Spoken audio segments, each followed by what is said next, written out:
Wow, Loulou, tu sais que là, je viens d'avoir un peu peur parce que j'ai vu une petite vieille, j'avais l'impression que c'était une momie. Non mais t'abuses quand même. Bah ouais, mais enfin, Halloween, je pensais que c'était pour les jeunes, que c'était pas pour les personnes plus âgées, et en fait, là, je vois que tout le monde en profite. Ouais, mais c'est une fête populaire, intergénérationnelle, presque millénaire en plus. Ouais, mais avant, c'était quand même une fête qui était censée faire peur. Maintenant, c'est plutôt une fête un peu sexy et tout. On a perdu un peu le principe même de cette fête, quoi. Bon, bah générique. Ouais, générique. Ouais.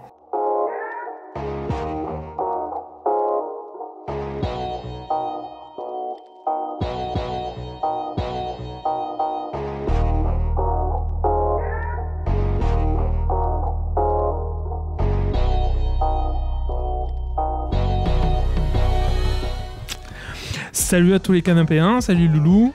Bienvenue dans Canapop, salut Rouquin. Salut bonjour les canapéennes, tout le monde. parce qu'on les oublie pas non plus. Ouais, bien sûr. bonjour les copains. Voilà, bonjour tout le monde. Merci encore de nous suivre.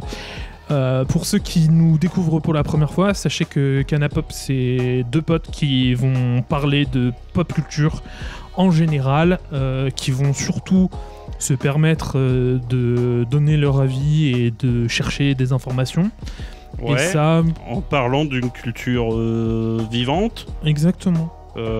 qui prend des formes assez différentes dans le cinéma, dans la BD, dans le roman, dans Voilà, dans la toutes littérature, dans le jeu vidéo. Ouais, c'est ça, dans toutes les formes d'art en fait, finalement. C'est ça.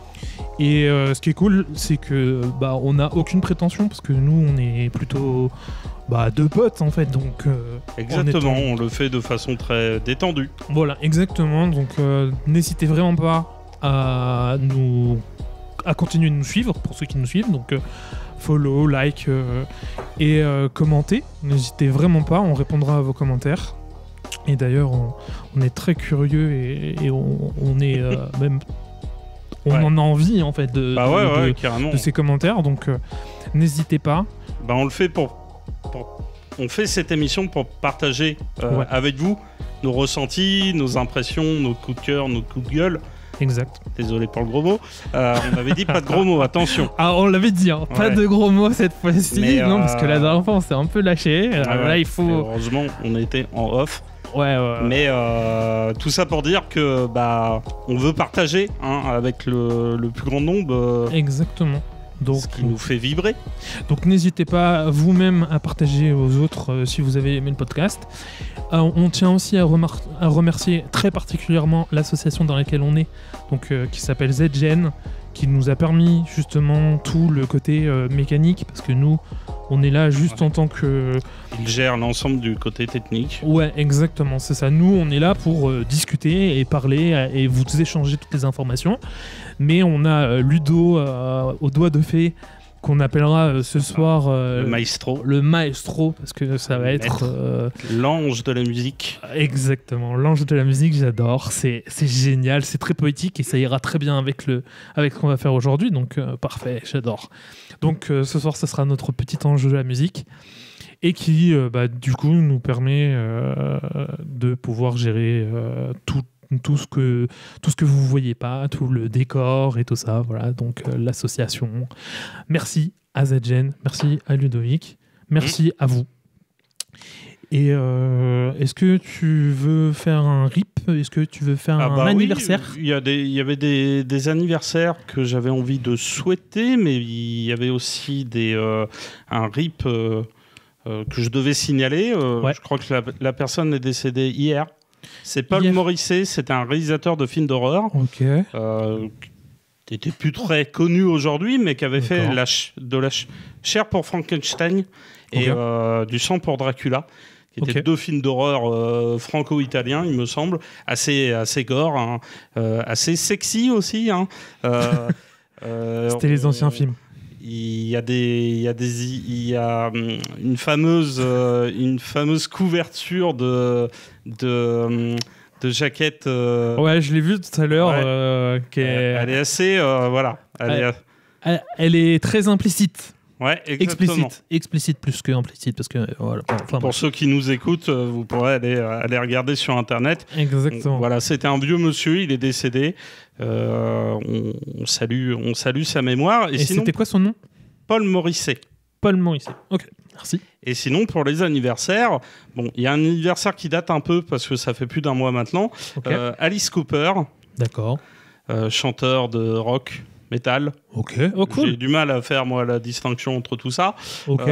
Mais ça correspond bien à la thématique Halloween, hein, parce que, notamment la chanson Poison, où il parle d'une femme qui est une sorte de poison. Ok. Poison Ivy, quoi. Ouais. Il y a un côté assez sensuel, assez horrifique dans ses musiques. Il avait fait aussi un titre qui était apparu dans la bande originale d'un des Vendredi 13. Je crois que c'était le 7e ou le 6e Vendredi 13. Ok, génial. C'est Vendredi 13, Jason le mort-vivant ou quelque chose comme ça. Ok. Voilà, c'est un superbe artiste. Et sinon, il y avait Karen Allen, qui est la toute première partenaire de Harrison Ford dans Indiana Jones. C'est elle qui joue Marion Ravenwood dans Indiana Jones et les aventuriers de l'Arche perdue. Ça y est, depuis que j'ai réussi à voir enfin les Indiana Jones, je vois enfin à quoi elle ressemble du coup. Ok. Voilà. Donc joyeux anniversaire à eux. Et ouais. Repose en paix. Paul Morisset, ouais. Paul Morisset. Repose en paix. Voilà. Qui restera une toute petite partie de notre mémoire de cinéphile, de cinéphage. C'est ça. Et puis toutes les personnes dans sa vie. Donc voilà. Exactement. Et sinon, il faut quand même signaler quelque chose. Oh, je sens ce que tu vas dire. Le spoiler. Le spoiler alert. Oui. Parce que sachez, chers auditeurs, que nous aimons spoiler et nous spoilons vraiment comme des sagouins. C'est-à-dire que vraiment, on peut aller jusqu'au fond des choses et balancer toutes les informations que vous ne vouliez pas entendre. Donc, si vous ne voulez pas entendre ces informations, nous allons avoir dans le descriptif la totalité des films et des séries, de tout ce qu'on a... de tout ce qu'on va parler. Tout ce dont on va parler, ouais. Là. Et vous pouvez arrêter dès maintenant le podcast. Allez, regardez, écoutez. Il y aura aussi des musiques, peut-être un ou deux jeux vidéo. Donc n'hésitez pas, à foncer là-dessus. Faites-vous plaisir et puis après vous revenez écouter. Et vous je pense que la discussion sera un minimum intéressante. Oh moi je dirais pas un minimum, je dirais très intéressant. Oui. Surtout que ce soir on est sur un sujet très contradictoire. Oh là là, je me frotte les mains. Beaucoup de contradictions, exactement. Ouais, ce soir... T'es prêt pour le match de boxe? Ouais, t'es prêt à recevoir des coups? Ouais. Mais je vais savoir en donner aussi. Hein. Oui, j'imagine. Oui, non, mais parce que monsieur fait le malin là. Non, je fais pas le malin, mais je me dis bien que on a trouvé un sujet qui va être un peu rigolo. Et oui, on est souvent d'accord tous les deux. Voilà. Et là où on est probablement en désaccord, je pense. Visiblement, on est plutôt en désaccord, effectivement. Ouais. Donc la problématique, c'est toi qui l'as choisie. Exactement. La problématique, je me suis dit comment le cinéma d'horreur peut être aussi vaste aujourd'hui et à travers le monde en fait. Donc voilà. C'est une très bonne question qui appelle, on va dire, une série de petites définitions. Exactement. Pour je suis d'accord introduire la discussion. Ouais. Déjà, l'horreur, c'est quoi ? Ça dépend de la définition qu'on va chercher. Parce que moi, par exemple, l'horreur au cinéma, c'est pas la même que pour moi l'horreur de chez moi, tu vois. Pour certaines personnes, l'horreur de chez moi, c'est je vois une araignée, horreur, j'ai peur. Tu vois. Mais l'horreur du cinéma, ça va être un genre de film, parce que moi je le considère comme un genre de film, tu vois. Ouais, c'est un genre à part entière. De la même façon que ça peut être un genre littéraire, de roman, de jeu vidéo. Et en fait, là, moi, ce que je vois dans ce que tu dis, toi, c'est l'englobage. Tu vois, du mot horreur, tu vas englober l'épouvante, tu vas englober probablement le gore, tu vas englober le thriller et tout. Et ben moi, dans mon idée à moi, c'est juste Bah, je me dis, l'horreur, c'est Alien. Non, même pas. Alien, ce serait plus un thriller. Mais je vais prendre un film simple où je vais avoir un monstre, par exemple. Voilà. D'accord. Un film de monstre, ça va être un film d'horreur. Donc Frankenstein, par exemple, pour moi, ça y mêle bien parce que ça fait du fantastique, tu vois. L'horreur, après, c'est quelque chose de très subjectif, j'ai envie de te dire. Hein. Ouais, c'est vrai. Il y a des choses qui ne vont pas te faire peur, mais qui vont te faire peur à moi. De la même façon qu'il y aura des choses qui vont te faire rire et qui ne te font pas rire. Exactement. Donc, c'est après l'horreur au cinéma, hein, c'est ce qui va te provoquer une impression ou un caractère d'effroi ou de répulsion, d'indignation. Exactement. Des choses comme ça. Après, on peut quand même signaler que dans l'horreur, parce que avant d'exister au cinéma, ça existait dans les livres, dans la littérature et dans la tradition orale. Exactement. Donc, on avait dans les contes, dans les mythes et les mythologies, depuis la nuit des temps. On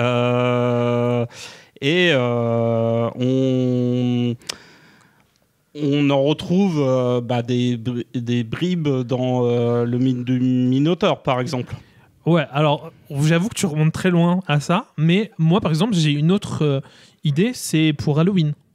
Pour le truc d'Halloween, la fête nationale d'Halloween, importée par les Irlandais aux États-Unis, parce que justement, ils avaient peur des morts qui venaient sur Terre le jour ça leur vient de la tradition celtique. Voilà, c'est ça. Quelque chose qui remonte quand même à l'Antiquité. On ne sait pas si loin du Minotaure. Hein. Ouais, c'est vrai. C'est vrai. Je suis d'accord, c'est vrai. Tu vois, hein, on n'est pas sur tout à fait du même côté de la planète. Exact, c'est vrai. On est plus sur un truc nordique et toi plus sur un truc sudiste. C'est ça. Mais ouais, en vrai, non, t'as raison. Ouais. T'as raison, mais voilà, moi je sais que pour moi, la mythologie de l'horreur, elle vient là, tu vois, l'historique vient un peu d'ici. Ouais. Et oui, avec les fantômes, avec les châteaux hantés. Ouais, exactement. Et sachant qu'en plus, pour moi, tu vois, très spécialement, Halloween, c'est ma fête préférée.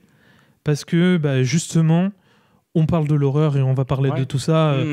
Et puis on commémore les morts et tout, tu vois. Moi, je trouve ça vraiment classe, tu vois. Et donc, historiquement, c'est vraiment toi, bien. Tu le rattaches à Halloween. Mais c'est vrai qu'après, si tu regardes un peu la façon avec laquelle sont construites les histoires, parce que après, tu vois... Quand, à part le mythe du Minotaure, tu as eu les différents contes, les histoires qu'on racontait aux enfants, qu'on se racontait autour du feu.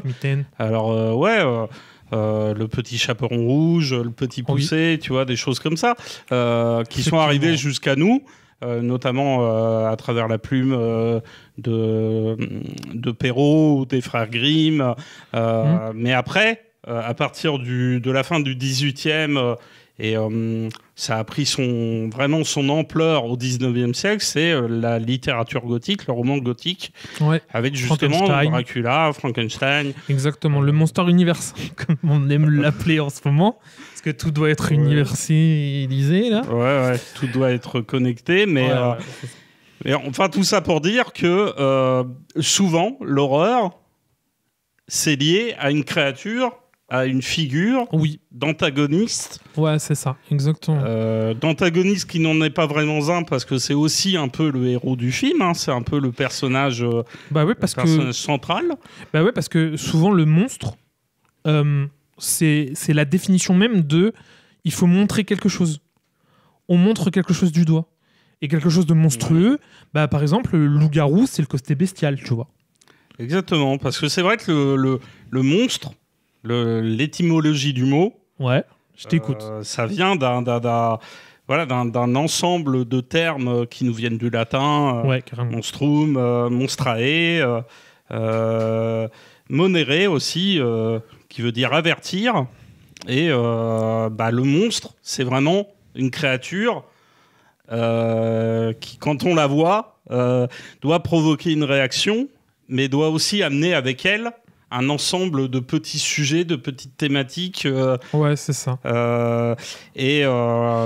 Si on revient au mythe du Minotaure. Le mythe du Minotaure, dans l'histoire même, alors il y a, on va dire, il y a tout un... Ah non, c'est avec Thésée. Il y a tout un lien qui peut être fait avec les relations contre nature. Oui, c'est ce que j'allais parler, justement. Sexuel, hein, qu'on peut avoir avec autre chose qu'un être humain. Mais il y a aussi, par exemple. Mais il y a aussi le fil d'Ariane, qui est le fil de la raison, qui permet de sauver et de revenir toujours à la bonne... de revenir à ton point de départ, parce que dans le mythe du Minotaure, on a ce personnage de Thésée qui doit rentrer dans le labyrinthe, et puis Ariane lui confectionne un fil, et il tire sur le fil.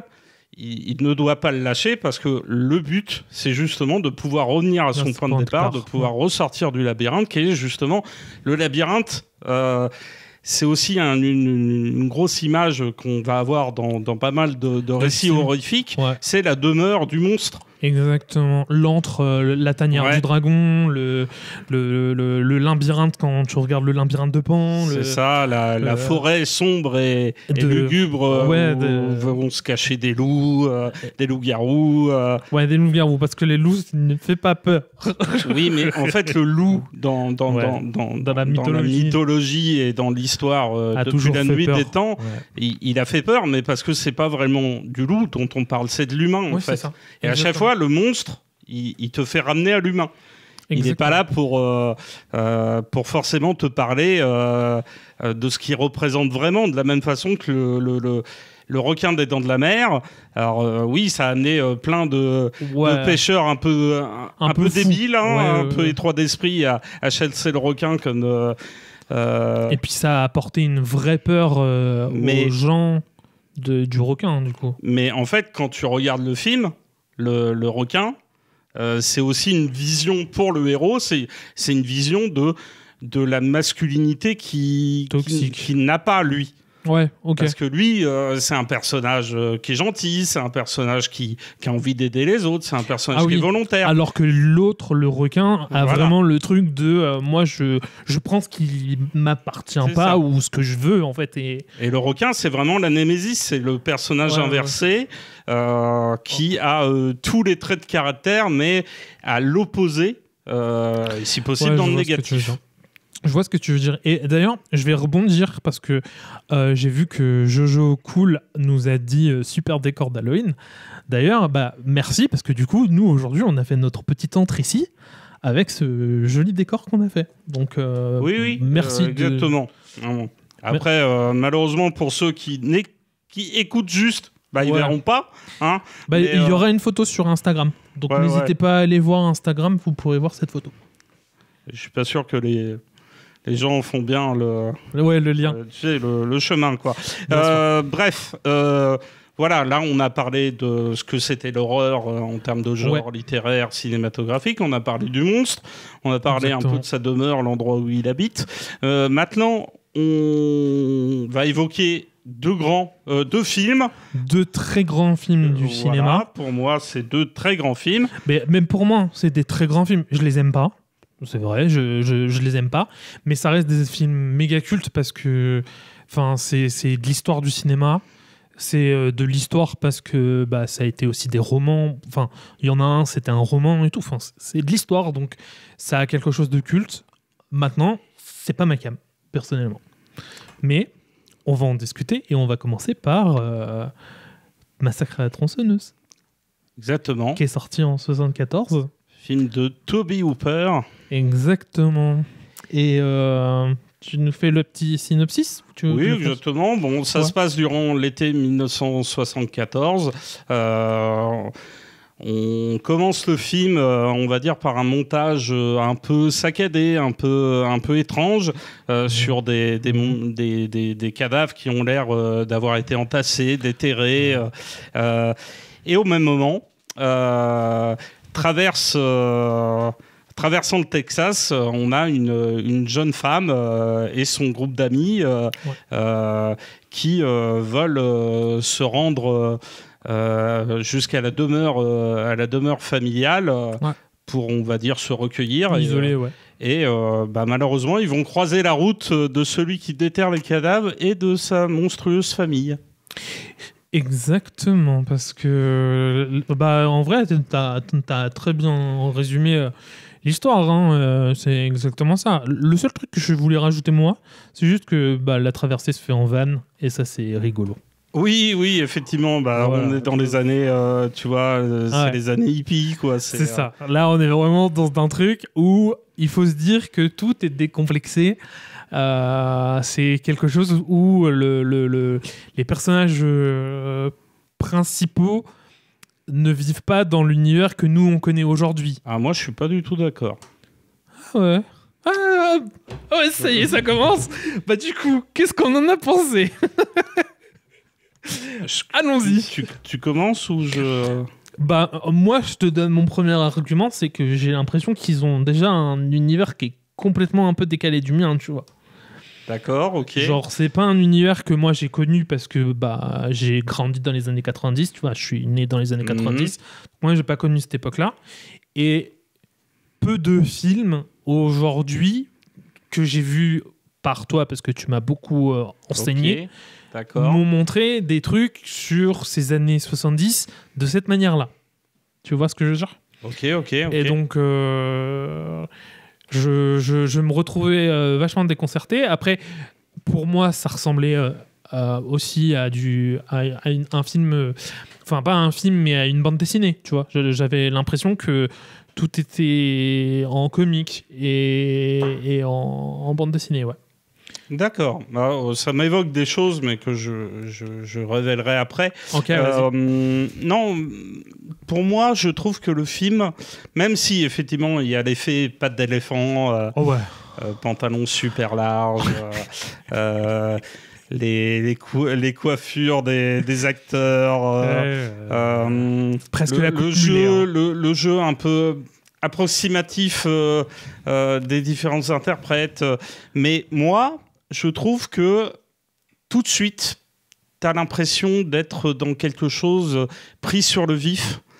D'un peu poisseux, de très poisseux même. Ça, je suis complètement d'accord. Vraiment très très poisseux, mais de pris sur le vif parce que tu as ce carton qui ouvre le film avec noter que cette année-là, il y a eu des faits étranges qui se sont déroulés.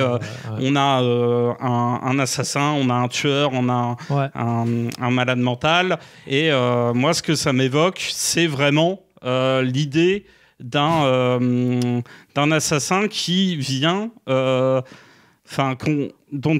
on suit en fait la chronique criminelle en fait. Ok, c'est très marrant parce que je vais rebondir tout de suite sur ton argument là que tu viens de me donner. Je te laisserai reprendre la parole, je suis désolé, mais en fait c'est juste que ce qui est fou, c'est que le moment où ils te font le message en te disant voilà, vous allez suivre l'histoire de ces 5 jeunes qui se sont fait massacrer, en fait c'est pas une histoire vraie et ça te l'annonce comme une histoire vraie, et je trouvais que... Mais c'est super bien d'avoir fait ça. Moi, ça m'a pas dérangé, mais ça m'a conditionné dans un autre état d'esprit qui est pas le film en fait. D'accord, ok. Tu vois, moi je me suis lancé dans un film où je me suis dit ok, ils vont vraiment retracer tout l'historique d'un assassinat, d'un mec qui va être un tueur, qui va les déranger, qui va les buter les uns après les autres, mais parce que il le fait méthodiquement. Alors qu'en fait, quand tu regardes le film, c'est genre au petit bonheur la chance. Le mec, il arrive en premier, il se fait éclater et c'est fini. Puis ensuite, c'est la meuf qui va se faire... Oui, mais alors, attends, parce que là, toi, t'es en train de... Tu vois le film avec ton regard de mec qui a bouffé je sais pas combien de slashers, dans lequel les personnages sont idiots, dans lequel les personnages, ils ont un peu le cerveau qui est placé au niveau de l'entrejambe, alors que là, en fait, déjà, t'es pas dans un slasher. Non, c'est vrai. Ça, il faut le dire, t'es en 1974, le slasher n'existe pas vraiment encore, même s'il y a eu des tentatives avec Mario Bava et l'île de l'épouvante. La même année que Massacre à la tronçonneuse, vous avez un film comme Black Christmas, où des gens se font tuer le soir de Noël à l'arme blanche. Donc c'est un élément du slasher, mais le truc important, là, c'est d'avoir déjà le grain de l'image. Le grain de l'image, c'est du 16 mm. La réalisation ne pouvait pas se permettre avec autre chose. Avec autre chose, c'était entre 80 000 et 140 000 $ de budget. Donc c'est vraiment peu par rapport à ce qu'on connaît aujourd'hui. Très peu budget, c'est une série B. Hein. Oui. D'ailleurs, le terme de série B nous vient des films en double programme des années 30 qui étaient produits en parallèle d'une grosse production. On réutilisait souvent des fois les moyens, tu vois, du gros film, mais avec des acteurs de seconde zone, un réalisateur de seconde zone, et comme ça, voilà, on se permettait de faire à la fois un western, par exemple, de grande ampleur, et un western un peu plus bas de gamme, mais pour contenter le spectateur, pour qu'il en ait pour son argent, entre guillemets. Et là, Massacre à la tronçonneuse, c'est un film qui a ce format d'image de 16 mm. C'est l'occasion, justement, de rendre encore plus prégnant en fait cette sensation un peu caniculaire, un peu oui, carrément, parce que là un peu poisseuse, un peu malaisante qu'on a devant le film, et les réactions des personnages, parce que moi ça m'a fait tiquer quand t'as dit oui, c'est un petit peu au petit bonheur la chance, et en fait tu comprends que les deux parties que tu as affiché dans le film, donc la famille de dégénérés cannibales et la famille, et le groupe d'amis, ils agissent tous les deux par nécessité. Parce que finalement, les jeunes, ils viennent dans ce coin perdu du Texas pour aller visiter retrouver une maison ancienne ruine. Maison. Mais quand ils arrivent là-bas, ils ont une panne d'essence, donc ils vont se diriger vers une ferme en entendant un générateur qui fonctionne à l'essence, mais parce qu'ils ont besoin de trouver de l'essence. Donc ils vont rentrer dans cette maison parce qu'il y a un besoin de trouver quelque chose, d'aller chercher quelque chose. C'est pas... T'es vraiment pas dans Vendredi 13 où c'est en mode allez, vas-y, on va enlever nos pantalons et puis on va se mettre là et puis on va faire ça ici, quoi. Justement, moi je trouve pas qu'on est comme ça, mais justement je trouve que c'est le petit bonheur la chance, parce que le méchant a cette chance que ces gens-là, enfin ces jeunes, aient besoin de quelque chose. Et surtout, en fait, ce que je trouve un peu au petit bonheur la chance, tu vois, c'est surtout la mise en scène qui va être instaurée pour que ça arrive à ce moment-là, tu vois. Genre, la plupart du temps, dans les films qu'on appelle les slashers, on a souvent une mise en place assez pas longue, mais genre on va voir le méchant, on va le voir dans un coin. On va voir un personnage qui est dans un groupe, qui va se détacher et qui va aller là-bas, et on va le voir se faire éclater 3 minutes plus tard, tu vois. Justement, des fois, c'est un peu mécanique, tu vois. Puis en plus de ça, tu vois, t'as vraiment le maître étalon du slasher, qui est le Halloween de John Carpenter, où le gars il filme avec un cinémascope, donc l'image est hyper large, ça permet d'avoir plusieurs actions qui se passent dans un même plan. Mais si tu prends les Vendredi 13... dont la référence.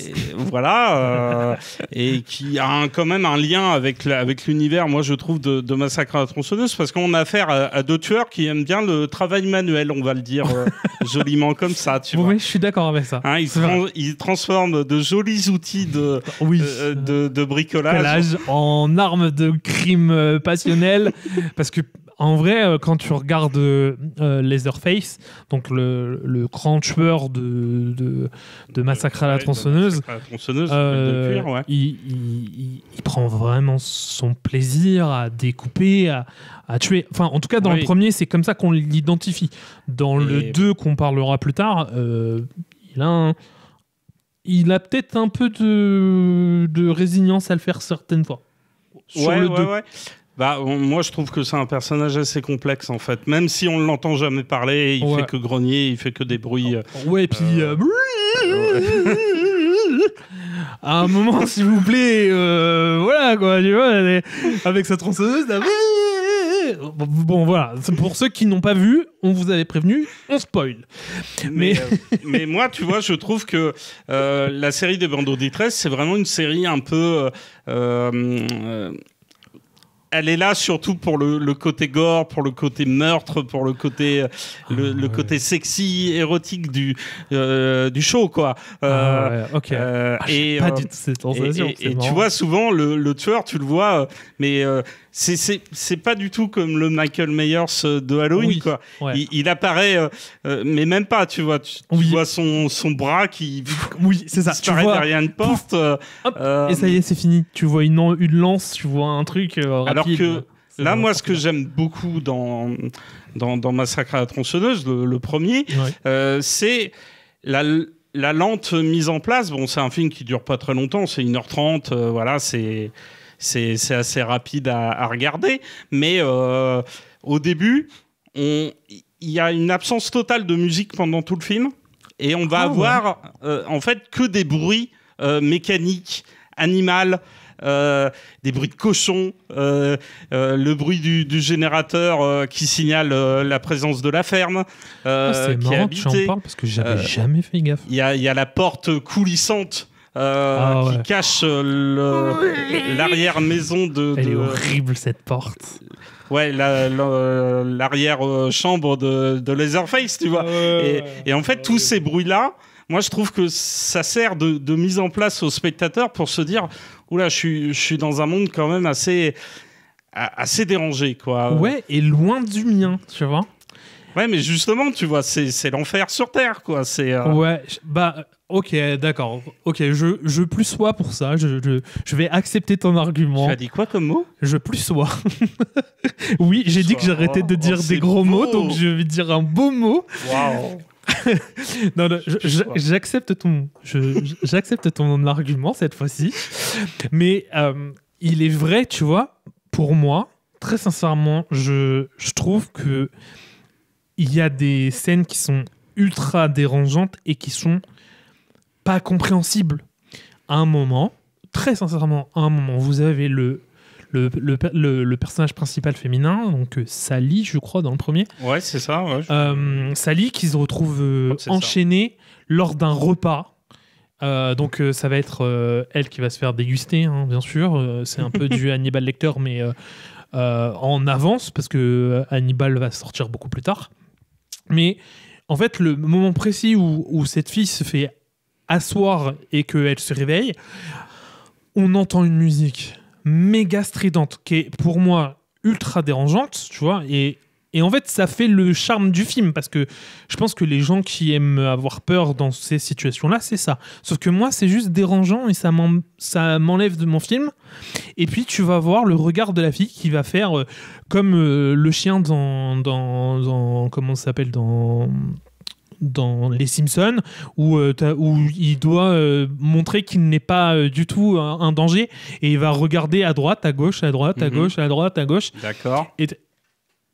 Et cette scène, elle dure 1 minute, et vraiment, c'est juste horrible, parce qu'à côté, tu as des personnages qui parlent, tu comprends pas trop, parce qu'il y a les cris incessants de cette fille, mais en plus, c'est même pas des cris qui, moi, me permettent de me dire... ça ressemble un peu à des cris réels, tu vois. C'est pas... Enfin, pour moi, c'est des cris de musique, tu vois. Ça se lance en mode très, très, très, très, très, très aigu. Et ça va rester sur des notes... c'est hyper strident. Hein. Ouais. Et en fait, pour moi, ça m'a beaucoup enlevé de ce moment-là, qui peut-être était cool, tu vois. Mais j'ai pas trouvé ça cool. Alors pour moi, c'est pas cool, tu vois. C'est ça te fait rentrer dans le film, ça t'immerge dans cet univers-là, ça te plonge la tête la première dans ce truc où ça hype, quoi. Où tu sais tout est en bazar, en bordel. Tu vois les corps qui suent, tu vois que ça suinte, tu vois des herbes hautes, des herbes hautes et pas entretenues, le jardin n'est pas entretenu. Un terrain en friche qui est pas entretenu. Voilà, il y a un générateur qui tourne et qui fait un bruit complètement envahissant et qui le bruitement ventilation chez moi et qui couvre le reste des sons. Ça pourrait être un truc comme ça, mais tu vois, c'est un truc qui envahit littéralement. Et moi, ce que j'adore, c'est que ça va avec la proposition qui est faite dans le carton d'ouverture. Tu vois, ce truc de c'est une histoire vraie, préparez-vous, ça va être vénère, quoi. Et moi, ce que j'aime bien, c'est que c'est directement en lien aussi avec le contexte du film. Alors, le film s'inspire notamment, tu vois, de ce fait divers de Eken, tueur en série dont la mère était morte et finalement il avait besoin de recréer la maman, donc il enlevait des femmes, il les assassinait et ensuite il les redécorait. Il les dévorait, il leur enlevait leur peau. C'est vraiment très très horrible. Et moi, ce que j'adore là-dedans, dans Massacre à la tronçonneuse, c'est le fait d'aller justement t'immerger là-dedans, mais en plus de te proposer quelque chose qui va être en lien avec ce que les États-Unis vivaient à cette époque. Il y a 74, c'était les hippies. Alors c'est les hippies, mais c'est aussi le scandale du Watergate. Tu vois, ça fait presque 11 ans que John Fitzgerald Kennedy est mort assassiné. Effectivement. Donc les États-Unis sont dans une phase, la guerre du Vietnam est presque terminée. C'est un moment hyper charnière pour les Américains, pour les États-Unis. Et moi, ce que ça m'évoque, c'est, tu vois, c'est par exemple, c'est la vision de ce petit groupe qui traverse les États-Unis. Tu sais qu'ils partent en voyage pour faire, pour découvrir quelque chose, pour aller vers un renouveau, vers une renaissance. Parce que, du coup, dans ces personnes qui sont dans le van, là, il y a quand même un frère et une sœur qui connaissent la maison, parce que c'est une maison d'enfance. Et tout le reste ne connaît pas du tout. Hein. Donc, il y a 3 personnes qui connaissent pas le lieu. Oui, puis même les 2 qui sont censés connaître, tu sens que ça fait quand même longtemps. C'est un peu le berceau familial, mais c'est l'endroit dont on leur a souvent parlé, mais qui n'est pas non plus tellement gravé dans leur mémoire.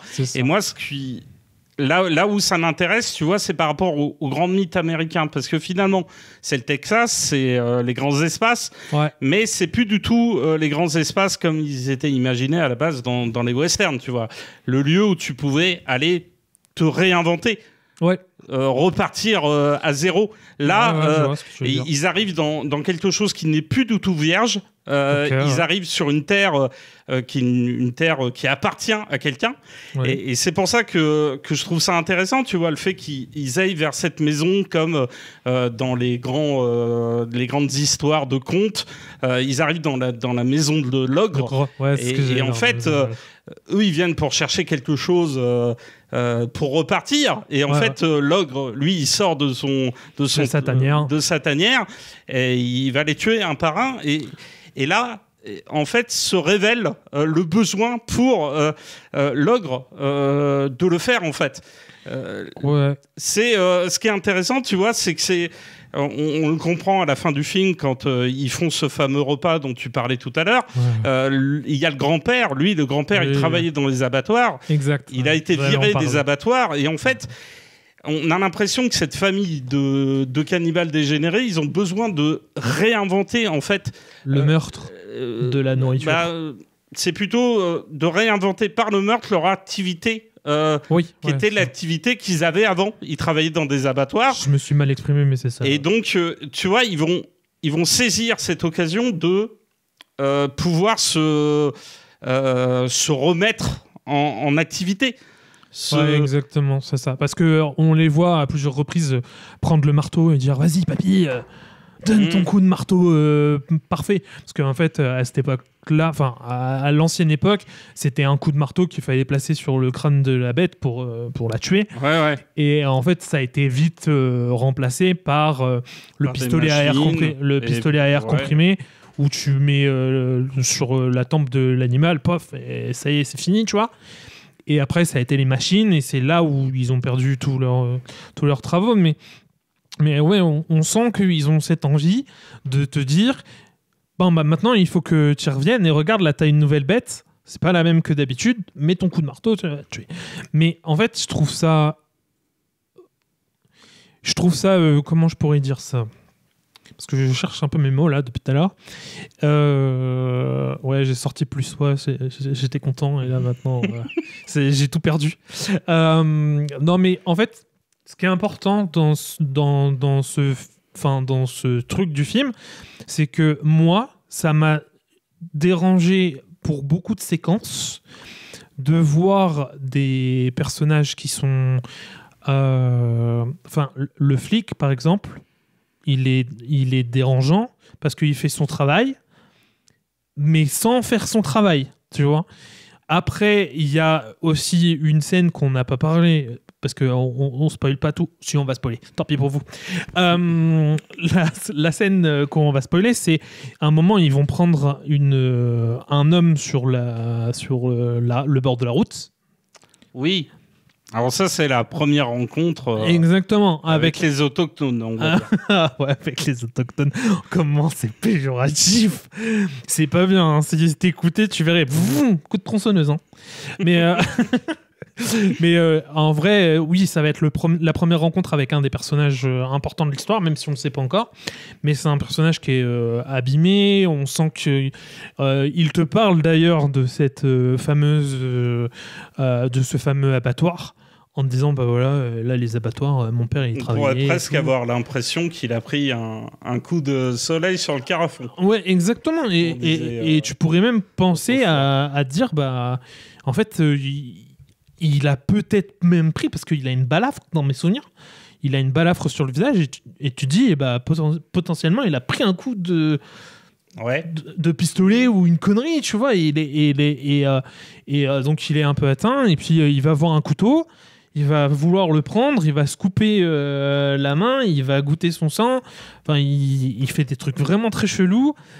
Et ça se passe en pas beaucoup de temps, mais ça te met déjà dans un malaise où tu te dis, ok, bon, on a tous peur des autostoppeurs, enfin tous peur, voilà, c'est dans une mythologie où il faut éviter de prendre des autostoppeurs parce que tu as peur de te faire neutraliser par quelqu'un. Ça fait penser au road movie. Hein. Ouais, c'est ça. Et oui, mais exactement. Jusque dans les road movies, la plupart du temps, le voyage, il va jusqu'à son terme. Et il est beau. Mais là, c'est une destination finale, tu vois.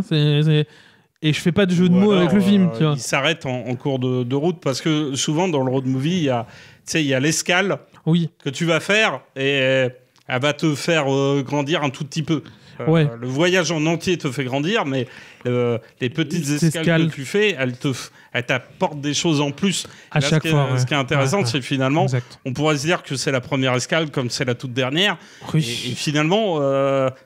clac, ça coupe court à... Ouais, et moi, tu vois, dès le début, je me dis, mais les Américains, dans ce qu'on sait et dans ce qu'on voit dans les films la plupart du temps, ils ont peur de tout. Tu vois, ils se disent non, il faut éviter, faut éviter telle communauté, il faut éviter tel truc, parce que ça fait peur, machin.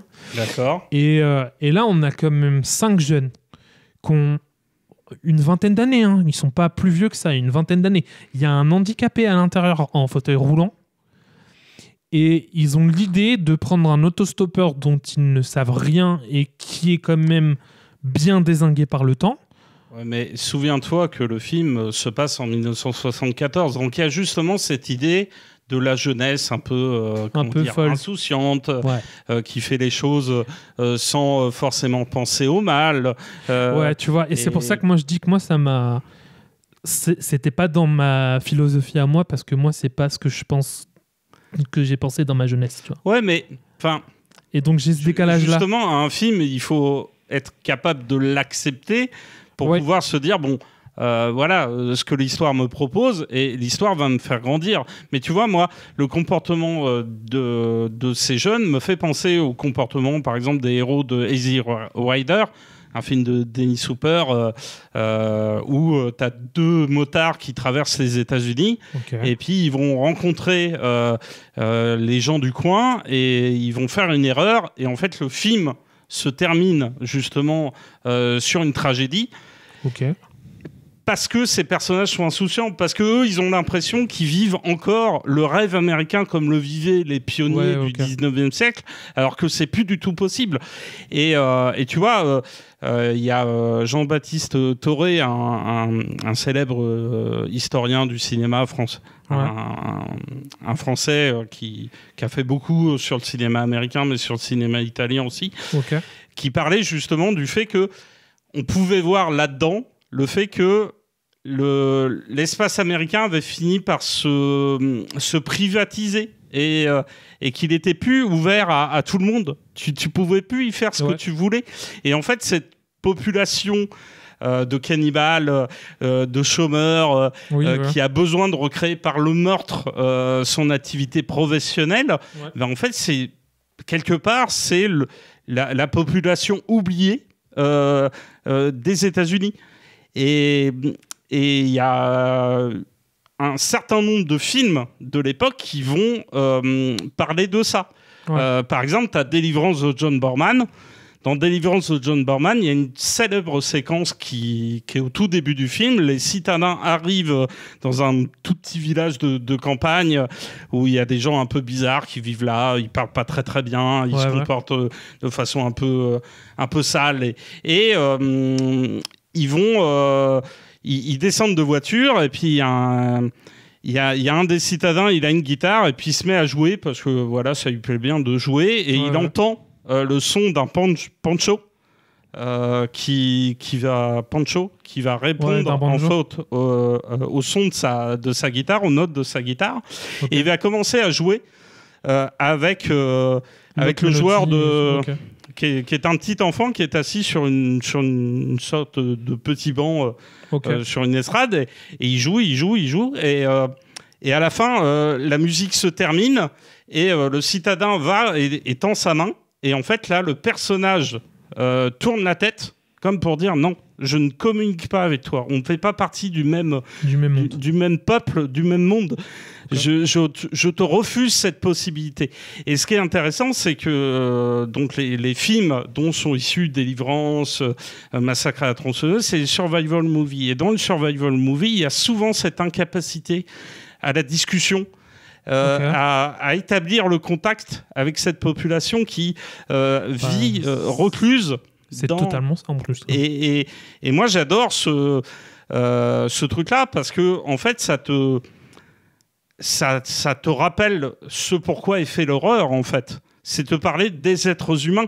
Et finalement, la famille de Massacre à la tronçonneuse, elle nous parle de choses qui sont à la portée, enfin de problèmes qui sont à la portée de tout le monde, tu vois. Perdre son boulot, voir son monde se dérégler, et le personnage de Leatherface, on pourrait prendre pour une sorte de boogeyman à la Jason, un peu débile et tout. En fait, il a 3 masques parce qu'il a 3 personnalités. Oui, c'est ça. Et les 3 personnalités, en fait, il va les changer progressivement au cours du film. Et ce qui est rigolo, c'est que tu vois très très bien que lui aussi est dans une perte de repères. Ouais. Il s'accepte pas déjà. On le découvre en tant que boucher, il tue des gens de façon hyper sauvage. Et il découpe avec une tronçonneuse. C'est d'ailleurs pour ça Massacre à la tronçonneuse. Parce que... Et c'est pas si gore que ça, quand même. Non, en vrai, complètement. Et d'ailleurs, c'est une déception pour moi.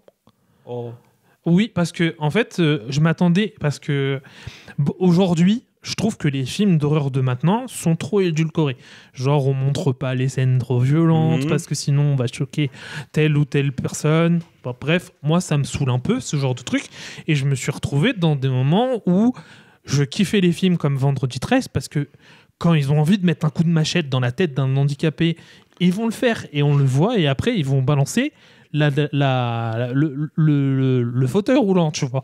Moi je trouve que ça, tu vois, eh ben, ils vont dans le fond des choses à chaque fois. Tu vois, c'est comme quand on disait, par exemple, pour les films chinois, ils n'ont pas peur non plus de montrer des enfants se faire tuer ou des trucs comme ça. Ouais, mais tu vois, enfin, il y a un moment où aussi ça atteint une certaine dose de mauvais goût. Et moi, justement, pour moi, c'est de l'exploitation pure Vendredi 13. C'est-à-dire qu'il y a du... Enfin, je veux dire, il y a du cul, il y a... Ouais. Enfin, tu vois de l'érotisme, bien sûr, ouais. tu vois des personnages qui pensent qu'à ça, tu vois des personnages qui fonctionnent que sur ça. Alors moi, ça me fait mourir de rire parce que je trouve qu'il y a des choses qui sont vraiment hilarantes dans les Vendredi 13. Mais tu vois, je trouve que c'est pas un film Massacre à la tronçonneuse, c'est pas parce que ça n'est pas un film gore que c'est pas un film violent. Il te met quand même le nez, je veux dire, dans les choses, quoi. Je veux dire, il y a ce moment où l'héroïne entre dans une pièce et elle trébuche et elle va tomber en fait sur un parterre qui est fait de plumes, d'ossements, de matière organique. Je sais pas vraiment trop ce que c'est, tu vois. Et il y a cet autre moment où elle court dans la forêt avec son jeune frère et Leatherface surgit et commence à sortir sa tronçonneuse. Et là, en fait, tu as l'impression que la caméra, elle bouge dans tous les sens parce qu'on montre l'image pas est distordue, tu vois. Exactement. Et moi, j'adore ce truc-là parce que sans avoir besoin de te montrer les tripes, les boyaux, le sang, il te met quand même dans un état de malaise. Et je reviens sur les différentes personnalités de Leatherface parce que tu vois, malgré tout, il y a cette famille et cette famille, elle fonctionne. Il y a l'autostoppeur qui est complètement déglingué et qui lui réagit à pas mal de choses. Voilà, c'est ça. Il y a le grand frère qui martyrise les autres. Ouais, parce que lui, il veut en produire quelque chose. Parce que dans mes souvenirs, c'est dans le premier ou dans le deuxième? Alors, je crois que c'est dans le premier, il le fait aussi. Il fait plusieurs réflexions sur le fait que les autres foutent rien. Oui, c'est ça. Et lui, il doit toujours tout faire. En fait. Alors qu'en fait, il fait rien. Il les engueule juste tout le temps. Et mais c'est le flic. Oui, c'est ça. Dans le premier, c'est le flic. Le deuxième, c'est je buguais parce que dans le deuxième, il y a la compétition de bouffe. Mais on y reviendra en parlant du 2 après. Oui. Voilà, là, j'ai un peu confondu. Mais ouais, c'est ça. Et en fait, c'est intéressant de dire ça. Mais tu vois, tout à l'heure, tu parles de la séquence où le personnage avec le handicap se fait tuer. Donc, il s'appelle Franklin. Et Franklin se fait tuer avec la caméra qui bouge dans tous les sens. Moi, la caméra qui bouge dans tous les sens, ça me dérange. Et ça m'enlève de mon film. Mais justement, c'est peut-être, tu vois, un effet qui est produit par le spectateur pour justement te provoquer ce sentiment d'horreur, ce sentiment de malaise. Je le vois pas comme un malaise ou de l'horreur, tu vois. Un peu au genre, tu vois. Je le vois juste comme j'aime pas. Tu vois, parce que le film arrive quand même après d'autres films qui étaient très réaliste comme ça, un peu pris sur le vif. Tu vois, il y avait La Dernière Maison sur la gauche de Wes Craven. Il y aura ensuite La Colline à des yeux aussi. Mais beaucoup plus tard. La Colline à des yeux, il y a eu un... Parce que toi, tu penses au film de Alexandre Aja. Oui. Mais il y a eu un original réalisé par Wes Craven sorti dans les années 70, quelques années après Massacre à la tronçonneuse. Mais moi, ça me fait penser aussi au film de George Romero, La Nuit des morts vivants, dans lequel la mise en image, tu vois, elle se veut hyper réaliste. Les mecs sont inspirés par le réalisme européen, du cinéma européen, tu vois. C'est très particulier, parce que tu me parles du cinéma de Romero, et lui, je l'aime bien. Là, j'ai bien aimé le film. Alors que Massacre à la tronçonneuse, j'ai été un peu plus bugué dessus, tu vois. Après, pour la défense, Massacre à la tronçonneuse, je l'ai moins bien aimé. Massacre à la tronçonneuse 2, je l'ai plus aimé. Tu vois? Mais c'est vrai qu'il est pas mal non plus. Oui. Moi, tu vois, j'avais envie de le recommander, entre guillemets, aux spectateurs. Mais tout à fait. Moi, tu me les as recommandés parce que il faut savoir que Loulou, mon cher ami, m'a conseillé de regarder ces films. Parce que moi, avant de faire ce podcast, je les connaissais pas du tout. Donc, vraiment, je les avais jamais vus. D'ailleurs, tous les films dont on va parler ce soir, quasiment, je les ai pas vus. Et donc ça, c'était très intéressant de les regarder pour la première fois récemment. Et donc le Massacre à la tronçonneuse 2, quand je l'ai vu, je me suis dit mais c'est au-dessus de Massacre à la tronçonneuse 1 pour moi. Mais parce que ça me ramène à des codes que j'aime bien. Il y a de la caricature plus rigolote. Il y a un mec qui est complètement obsédé par cette famille démente. Et quand je dis obsédé, c'est au point qu'il en est presque fanatique. Le mec en ferait presque une guerre sainte de les envoyer en enfer. Et il va venir, à la fin, en mode double tronçonneuse. Même triple tronçonneuse. Un combat à la tronçonneuse. Et un combat épique à la tronçonneuse sur une table. Et c'est n'importe quoi, c'est génial ça. C'est une sorte de comic book movie, le film. C'est un peu comme si Tex Avery avait pris Massacre à la tronçonneuse et s'était dit tiens, totalement ça. Je vais foutre le loup, la pin-up. Exactement. Et on va s'amuser avec tout ça. Et on va les faire courir dans tous les sens. À un moment, il va y avoir Bip Bip qui va attraper le coyote. Et en fait, c'était Coyote qui voulait attraper Bip Bip, sauf que là, c'est Bip Bip qui attrape Coyote, tu vois. Mais alors, il faut dire quand même qu'il y a ça trop drôle. Plus de 10 ans de gestation. Entre les deux. Enfin, de gestation entre les deux. Oui, il y a 10 ans d'écart entre les deux films. Il n'a pas fallu 10 ans pour Toby Hooper pour réfléchir dessus, mais en fait, il a voulu faire d'autres choses. Il a fait Le Crocodile de la Mort, il a fait Massacre dans le train fantôme, il a travaillé avec Spielberg sur Poltergeist et... très bien, Poltergeist. Au milieu des années 80, il se fait accoster par une célèbre boîte de production américaine de l'époque, qui a fait quand même les grandes heures des années 80, avec Chuck Norris, Stallone, Jean-Claude Van Damme aussi. C'était la Canon. Menahem Kolam, Yoram Globus, qui étaient deux Israéliens qui avaient acheté en fait une boîte de production américaine qui a commencé par faire des slashers et puis ils ont commencé derrière ils ont boité avec des suites du Justicier dans la ville avec Charles Bronson et puis ils ont fait un certain nombre de films alors de très mauvais goût quand même faut le dire mais très divertissant malgré tout Massacre à la tronçonneuse arrive après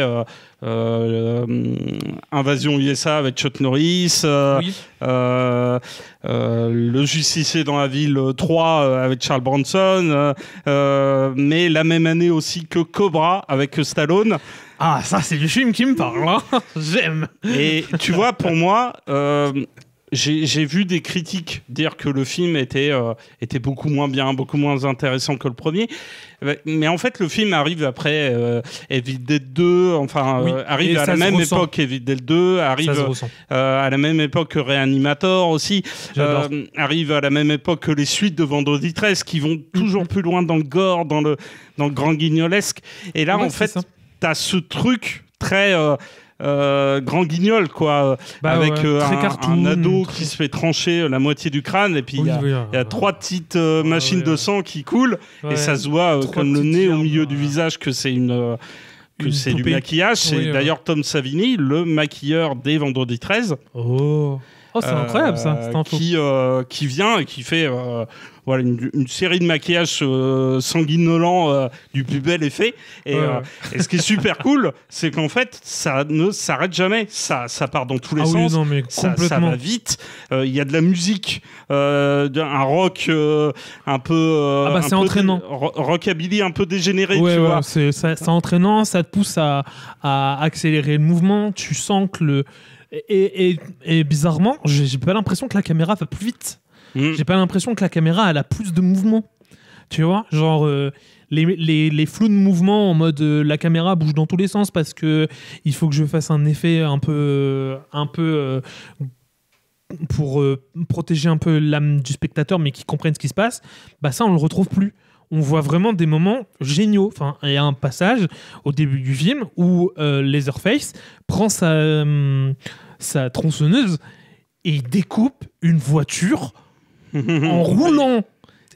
C'est génial. Tu vois, la petite anecdote, c'est que le premier était réalisé sous 40 degrés quasiment constant. Hein. Ouais, il faisait très chaud. Je crois quelque chose plus de 30 heures de rush, de rush accumulé. Et les mecs étaient vraiment, et les mecs et les nanas étaient vraiment ils en pouvaient plus, quoi. Des conditions extrêmes. Et ce qui est génial.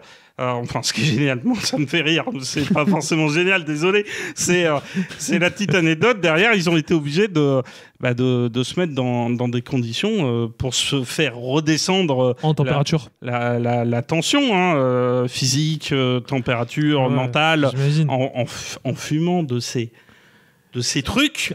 Des calumets. Bah oui. Apparemment, c'était la grosse folie. Mais sur le tournage de Poltergeist, Tobe Hooper, il a un gros problème. C'est une autre forme de substance illicite. Yep. Et ça fait que Spielberg, lui, est constamment dans l'obligation, on va dire, de le seconder. Ce qui fait que pour beaucoup de personnes, le Poltergeist tient plus de Spielberg que de Tobe Hooper. Mais c'est marrant. Il arrive sur la production de Massacre à la tronçonneuse. En plus, Menahem Golan, Yoram Globus, c'était un peu des filous, tu vois. Ils aimaient bien remonter les films, les démonter. Ça partait un peu dans tous les sens, la production. Et d'ailleurs, Tobe Hooper, on le voit dans une séquence dans un hôtel. Il se fait lancer de la glace par des mecs un peu débiles. Et il se retourne, il fait... Et il s'en va, il a une casquette sur la tête, il a une espèce de ciré orange sur le dos. Et, donc il fait un petit caméo, quoi. Et je pense qu'il a fait le film, tu vois, dans un état physique et mental où le gars...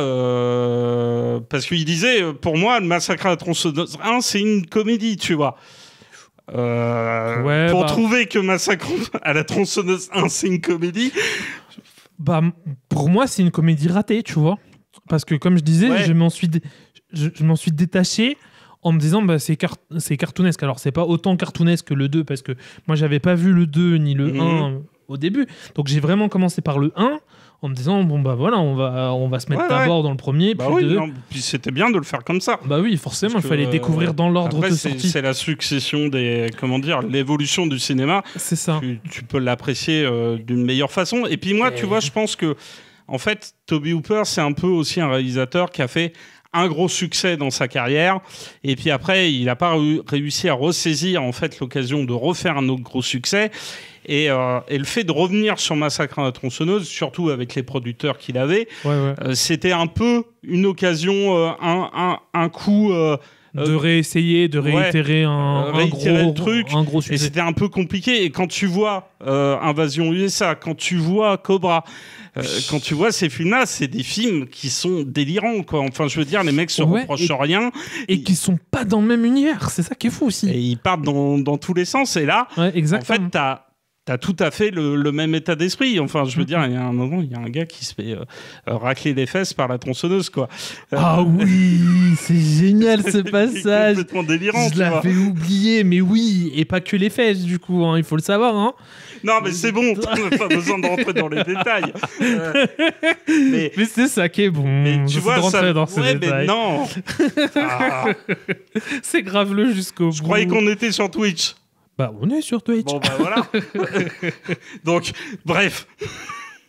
J'essaye de sécuriser notre live. Je suis pas allé plus loin. Mais après, tu vois, ça va de pair avec la bande-son, quoi, musicale. Strange Thing Happen de Stewart Copeland, tu vois. La musique qui intervient à la fin, qui a un ton un peu lancinant, tu vois. T'as l'impression qu'elle arrive comme pour te dire, et c'est bon, le trip est fini. Ouais, c'est vrai. On retombe. Oui, on relâche un peu la pression. Les effets de la substance vont repartir. Ouais. On se calme, on y va. Et on va se relancer plus tard. Mais moi, ça me fait penser aussi, tu vois, à des films de Rob Zombie, La Maison des Mille Morts, ou les deux Halloween qu'il avait fait, là, en 2007 et en 2009. Oui. Et d'ailleurs, je les ai bien aimés, ceux-là. Mais ça me fait aussi penser au triptyque de Quentin Tarantino et Robert Rodriguez, tu vois, Boulevard de la Mort et Planète Terreur, dans lequel... Planète Terreur, j'avais vu ça avec toi, je crois. Des zombies, de la sauce barbecue. Ouais. Oui. Une nana qui a une jambe en moins et qui a une mitraillette à la place de la jambe. Voilà, tout à fait. Oui, c'est bon, ça y est, ça me rappelle très bien ce film. Tu vois, et pour moi, voilà, Massacre à la tronçonneuse, c'est l'espèce de film d'exploitation Texas sud-américain dégénéré, la sauce barbecue déjà, qui part dans tous les sens. Faut le regarder, faut regarder le 1 aussi. Ah ouais, regardez tout ce qu'on vous conseille là. Et puis vous pouvez regarder aussi le troisième qui est pas mal, qui est une sorte de Massacre à la tronçonneuse. Oui, le troisième qui est pas mal aussi, qui est beaucoup plus slasher dans l'esprit, mais foncez, voilà. Je vous déconseille fortement par contre tout ce qui est The Chainsaw Man là, qui vient de sortir. Enfin, pas The Chainsaw Man parce que ça c'est très génial. C'est génial, c'est un animé qui est génial, qui ressemble beaucoup à justement. Mais je vois de quoi tu veux parler en disant il ne faut pas regarder. C'est les. Non, justement, ça il faut le regarder, mais ceux que. Non, mais les Massacres à la tronçonneuse. Voilà, de nouvelles générations. Moi, je pensais aux autres. Les derniers. 3D. Horrible. Et puis celui qui est sur Netflix actuellement. Parce que ce qui fait l'intérêt aussi de ces films-là, c'est la famille. Oui. C'est-à-dire que c'est vraiment pas du slasher.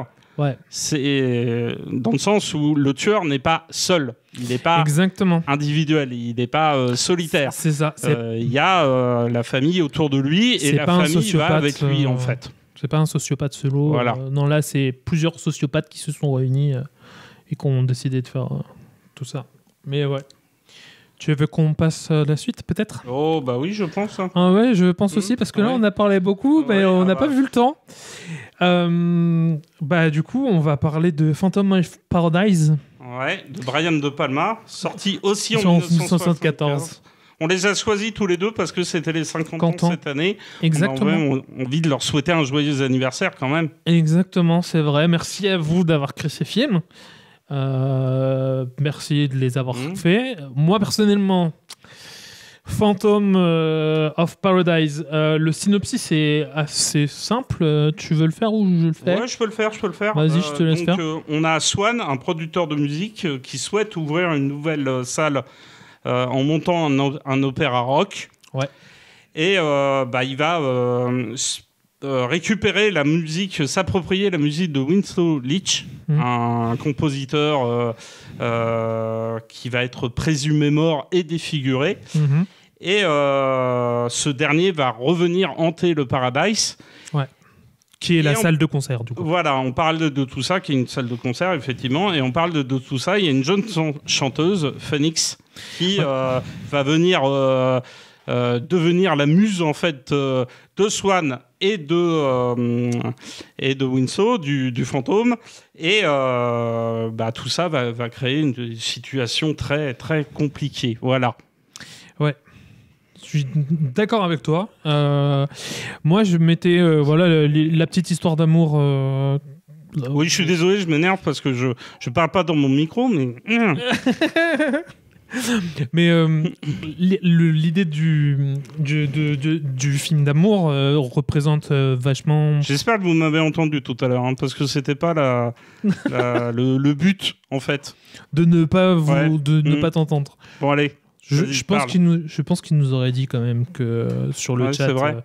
Je pense qu'il nous aurait tous prévenus. Du coup, on a le personnage, le personnage principal qui va être Winslow Leach. Winslow, pardon. Et Winslow va tomber amoureux. Donc ça ressemble vachement au Fantôme de l'Opéra. Oui, mais ça ressemble aussi à Faust. Ouais, et ça ressemble à La Belle et la Bête. Et au portrait de Dorian Gray. Ah ouais, j'avais oublié ce film. Génial, ouais. Et le livre aussi, parce que c'est une œuvre littéraire de base. Mais je vais pas te mentir, ce film m'a plu un poil plus que Massacre à la tronçonneuse, mais je le trouve lent, et j'ai trouvé que les films d'amour, c'est pas mon délire. Et là, ce qui est très marrant, c'est qu'on le considère comme un film d'horreur. Et moi, je veux comprendre l'horreur là-dedans, parce que je ne la vois pas du tout. J'ai pas été sensible à un truc horrifique. Donc, ok, d'accord. Donc ça va être difficile, tu vois. Moi, je voulais qu'on en parle là, parce que c'est bien de de pouvoir le mettre en évidence, parce que c'est un film qui n'est pas très connu, de ce que j'ai compris. Ça parle aussi... pour avoir vu le Fantôme de l'Opéra des années 73, je crois... Non, pardon, 43 et de 2004. Ouais. Parce que j'en ai pas vu plus, mais j'ai vu ces deux-là. Pour avoir vu ces deux films-là, puis ensuite avoir vu Phantom of Paradise, je trouve que ça se ressemble beaucoup dans l'univers, dans la maîtrise aussi de la façon dont c'est construit. Tu vois, on va avoir pas mal de moments où il va y avoir des scènes où ça va être chanté. Il va y avoir des moments où les personnages sont très théâtraux.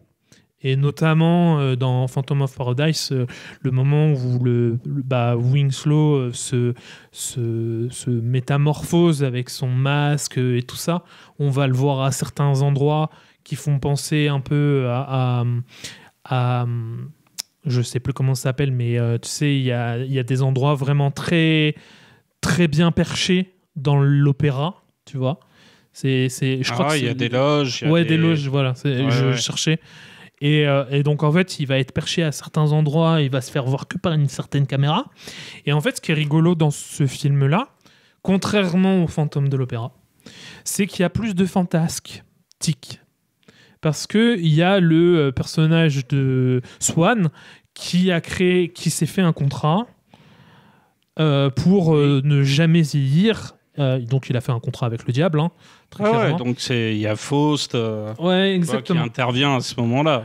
Et je trouve ça plutôt cool. Après, moi, je connais pas le mythe de Faust, donc c'est pour ça que je rentre pas sur ce détail-là, tu vois. Mais dans mes connaissances, tu vois, je me dis, ok, il a fait un contrat avec le diable.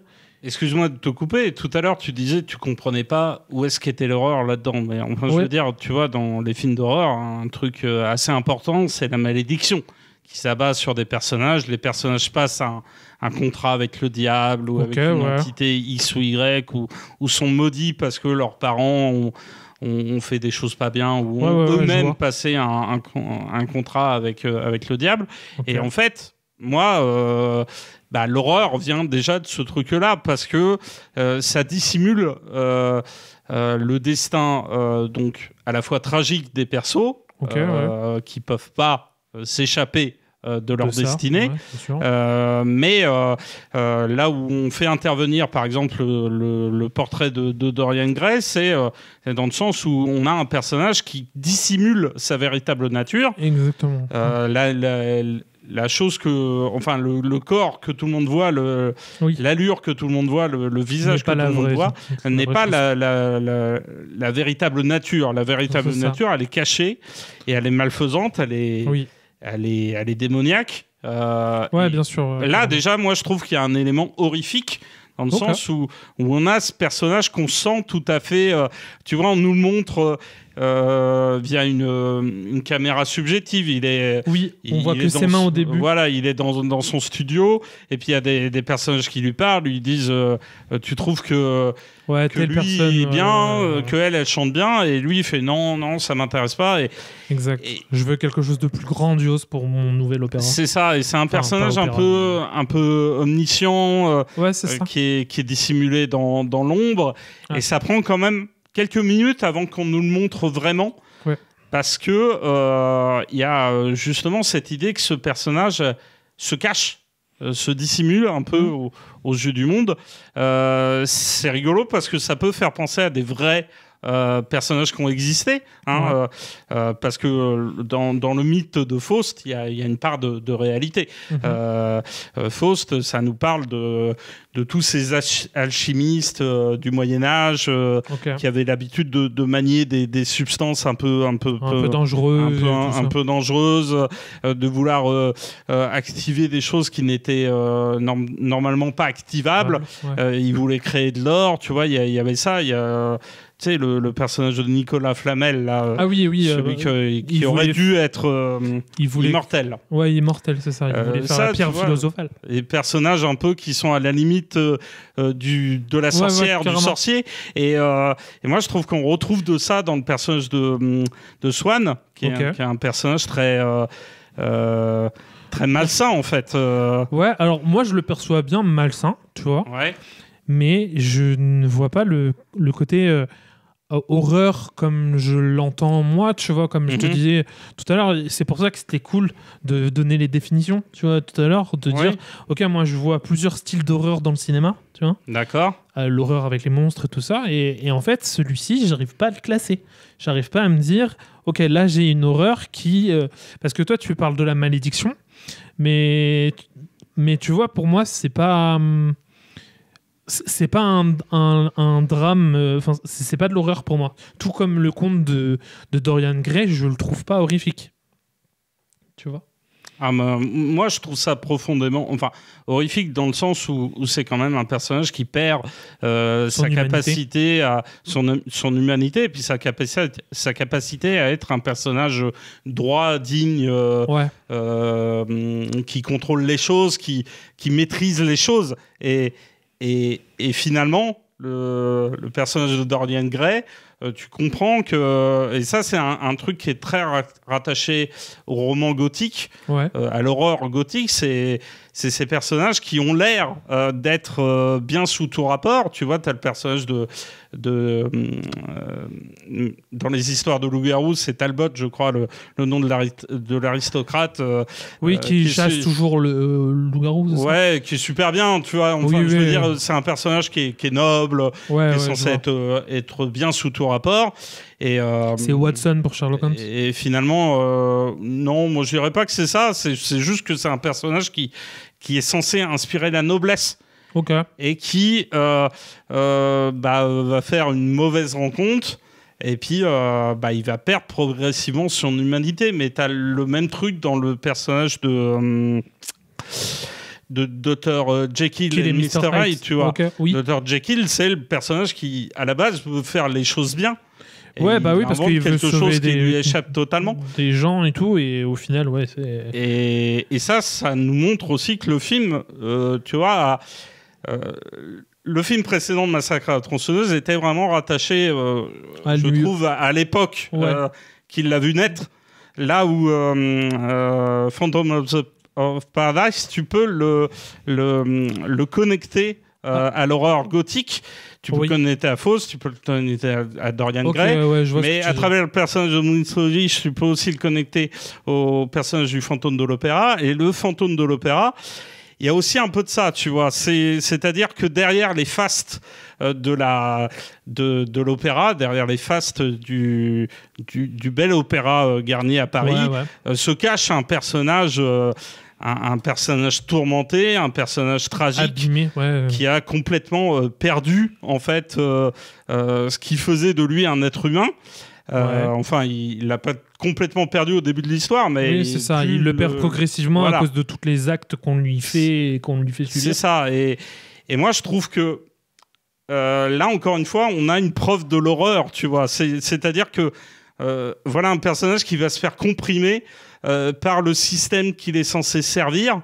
Et c'est quand même lié au destin un peu de Brian De Palma, parce que Brian De Palma, avant de faire Phantom of Paradise, il a fait un autre film, je crois que c'est Get to Know to Rabbit, Attention au lapin, je crois.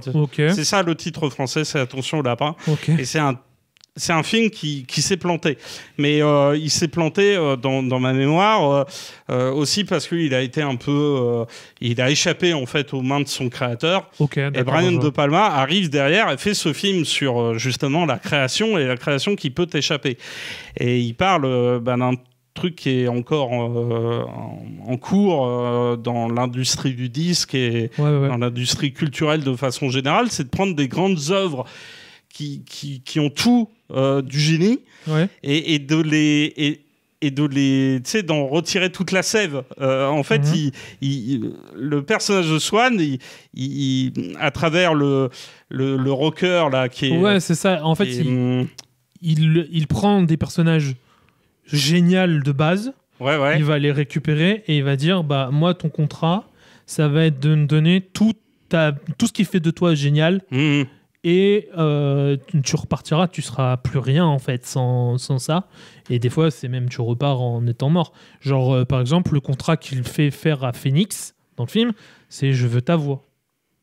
contre le fait que moi je t'enregistre et donc et tu vois t'as le personnage du rocker oui je me rappelle, qui est super costaud là, qui est un peu gay qui fait en tout cas paraître qu'il peut être et ce que j'aime bien avec ce personnage là, c'est que ça fait venir le fait que la musique de Winslow Leach, elle peut passer d'un personnage comme Winslow qui a tout à fait conscience de sa portée romantique, complètement, de sa portée tragique, et elle peut arriver entre les mains de ce gars-là qui est beaucoup plus, tu sais, dans le paraître. Il bouge de façon excentrique. Et donc je vais faire une musique qui aura plus la même intention, mais qui va te dévoiler quelque chose d'autre. Alors que pourtant, la mélodie et probablement les paroles sont quasi identiques. C'est ça. Et je vois ce que tu veux dire. Et puis moi, ça me fait penser, tu vois, à l'industrie du disque de façon générale, ou à des trajectoires d'artistes, parce que tu vois, t'as la trajectoire tragique d'un mec comme Mozart, Wolfgang Amadeus Mozart. dont on sait que voilà, c'était quelqu'un qui vivait de façon assez folle, et il est mort de façon très prématurée, mais beaucoup plus proche de nous. Tu vois, tu as des producteurs de musique comme Phil Spector, qui a été accusé d'assassinat, mais tu as aussi des gars comme Tupac, Biggie, qui se sont fait assassiner. Et en fait, il y a, quand tu regardes des documentaires sur ces gars-là, t'as l'impression qu'il y a une sorte de légende un peu noire, tu vois. Les gars auraient passé un accord avec des personnages très malfaisants. Moi, je pense au producteur de musique Such Knight, qui produisait Tupac. Et on sait que ce mec-là avait des liens avec la mafia, et tout. Le grand banditisme, tu vois, quand il a repêché Snoop Dogg, qui est un super chanteur. Il l'a fait repêcher par un avocat qui était dans les mafieux. Qui défendait des mafieux dans les procès. Donc tu vois le truc hyper malsain, hyper étrange. Et en fait, je trouve que le film là arrive à saisir ce truc-là, tout en arrivant à aller le connecter avec l'horreur gothique, avec tu vois, cette horreur qui est très flamboyant. Qui a pris d'abord place dans des bouquins, mais ensuite dans des films en noir et blanc, des films muets, des films parlants, et ensuite des films en couleur, avec les films de la Hammer. Tu vois, tous les Dracula avec Christopher Lee, avec Peter Cushing, qui plus tard ont joué dans Star Wars, dans Le Seigneur des Anneaux. Et en fait, c'était un horreur flamboyant, tu vois. C'était un horreur qui avait un côté fou, un côté... Exactement, mais un côté que tu ressens directement. Tu vois, tu rentres, par exemple, dans un Dracula, tout de suite, le personnage démoniaque de Dracula, et tu le ressens, et en fait, tout de suite, il a un certain charisme qui te fait que tu as ce mouvement de recul et de répulsion qu'on cherche dans l'horreur. Ouais, mais moi, tu vois, pour moi, le traitement que fait Brian De Palma, qui est du coup totalement différent de celui de Tobe Hooper. On est clairement dans la comédie musicale. C'est très onirique, c'est très barré, c'est très psychédélique. Exactement. Il y a un moment, il y a un personnage qui meurt électrocutant. On a l'impression que l'image, tu sais, elle est tordue, chiffonnée. L'image, enfin la caméra revient, repart. C'est on moche. zoome, on dézoome. C'est très très éprouvant.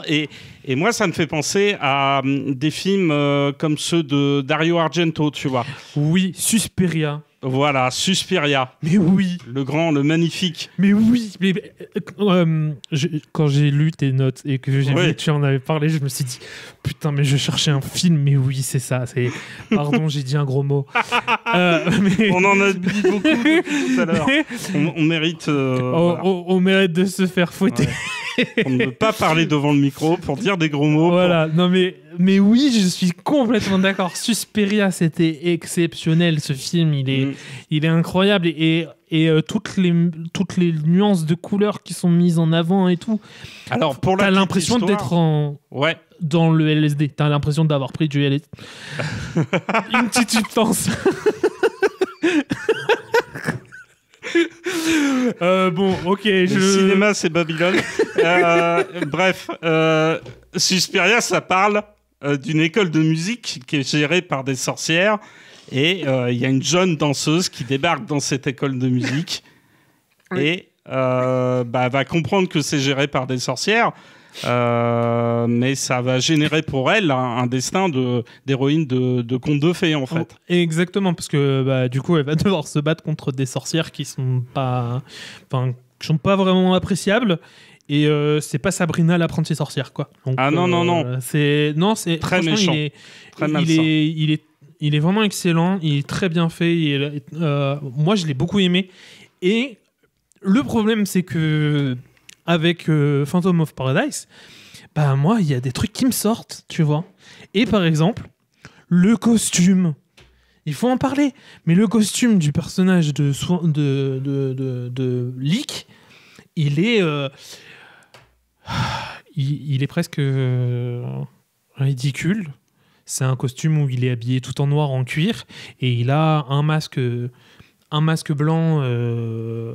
Ouais, mais c'est fantasque parce que c'est en version bec de c'est inspiré Dark Vador d'ailleurs. Hein. Et ça a inspiré beaucoup de choses parce que ça a inspiré Berserk. Oui, exactement. Avec le personnage de Griffiths, qui est donc antagoniste dans Berserk.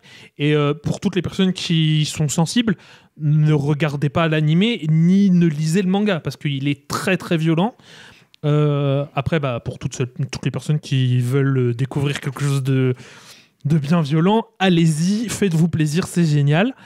Et ça a aussi inspiré un autre que j'ai découvert un peu plus tard, qui s'appelle... alors, j'ai oublié le nom parce que je l'ai pas aimé. Black Clover. Et dans Black Clover, il y a un capitaine qui a, pareil, le masque d'oiseau et tout ça. Mais il y a une grosse symbolique autour de l'oiseau, justement, dans Phantom of Paradise. Pour la liberté. Oui, pour la liberté, certainement. Ouais. Et puis, l'oiseau chanteur, parce que pour ça le côté peut-être un peu insouciant, frêle, parce qu'il y a cette séquence où le personnage de Phoenix, référence à l'oiseau, porte un manteau fait que de plumes.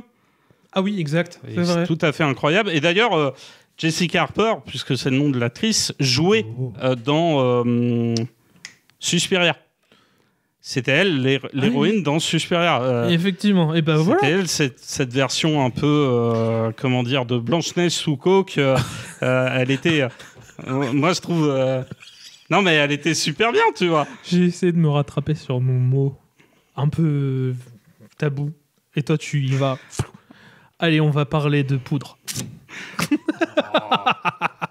Mais c'est pas grave, c'est bientôt la neige. C'est bientôt Noël. Continue, tu t'enfonces. Bref, qu'est-ce que je voulais dire ? Le personnage de Phoenix, tous les personnages, il y a cette référence avec les oiseaux. Swan aussi, tu vois, c'est Swan, un cygne. Oh, ça vient de faire tilt dans ma tête. Oui. J'ai failli redire... bon, c'est pas grave. Mais, wow. Et donc, il y a tout ça. Et tu vois, moi, je trouve que le Paradise, c'est à la fois une sorte de labyrinthe. Oui, totalement. Et c'est une sorte de cage, en fait. Cage en verre, de cage dorée. Ouais, la cage à oiseaux. Il y a un côté vraiment un peu claustro. Oui, d'accord. Et moi, c'est un film qui me provoque beaucoup de ressentiment, tu vois. Mais j'aime beaucoup le personnage de Jessica Harper parce qu'il fait passer un peu un côté un peu trouble, un côté un peu... Je suis à la fois attiré par la lumière, mais aussi par les ténèbres. Exactement, c'est ce que j'allais dire. Et c'est un truc qu'on a beaucoup dans l'histoire du Fantôme de l'Opéra, avec le personnage de Christine Dae, qui est très... qui est dans certaines versions... à la limite, tu vois. Ok, moi je les ai pas toutes vues, mais en tout cas, pour celles que j'ai vues, j'ai plus eu cette impression de... Elle est pas attirée réellement par le côté noir, tu vois, mais elle en est envoûtée. D'accord. Tu vois, moi je vois plus la version serpent, je suis K et confiance, tu vois. Oui. Et t'as la personnage qui est là en mode ok, je te fais confiance totalement et je me livre Mais complètement effectivement, à toi. quand elle danse, on a l'impression qu'elle est un peu envoûtée. Exactement, et ça me fait penser au film Légende. Ah oui. Qui est avec, dans mes souvenirs, Tom Cruise, exact. Et Tim Curry aussi, qui a joué l'année suivante, je crois, de celle de la sortie de Phantom of Paradise dans Rocky Horror Picture Show. Okay. C'est sorti quelques années, ou si c'est pas l'année suivante du film dont on parle, c'est sorti quelques années après. Okay. C'était un acteur avec un faciès très étrange. C'était celui qui jouait l'ange, enfin le démon. Oui, le démon, le diable, ouais. Bon, alors on le reconnaît pas trop parce qu'il est vachement bien grimé. Mais c'est un maquillage incroyable. Oui, d'ailleurs, juste pour terminer un peu sur l'héroïne, parce que moi je trouve que, tu vois, encore une fois, c'est une connexion avec l'horreur gothique. Et tu parlais tout à l'heure de La Belle et la Bête. Mais totalement. C'est pareil, c'est une connexion avec ça, parce qu'on retrouve l'archétype de la femme qui va découvrir en fait quelque chose qu'elle ne connaissait pas. C'est vraiment le passage entre l'âge de l'enfance et l'âge adulte pour ce genre de personnage. C'est un peu le personnage de l'ingénu, tu vois, je suis d'accord avec ça, dans les romans gothiques, qui va rencontrer un vampire. Et puis la signification du vampire, elle est quand même vachement sexuelle. Et donc, il y a l'idée d'aller vers les interdits, tu vois. C'est ça. Et là, on retrouve aussi ce truc-là. Je suis d'accord, parce que là, pour en plus avoir eu la chance de regarder, de regarder pour la première fois La Belle et la Bête, qui est sortie en 76, je crois, 79. Je vais vous redire ça tout de suite. Je l'ai pas noté, super. 78. Le jour à Hertz. Oui, c'est ça. Le film tchécoslovaque. Oui, exactement, le film tchécoslovaque.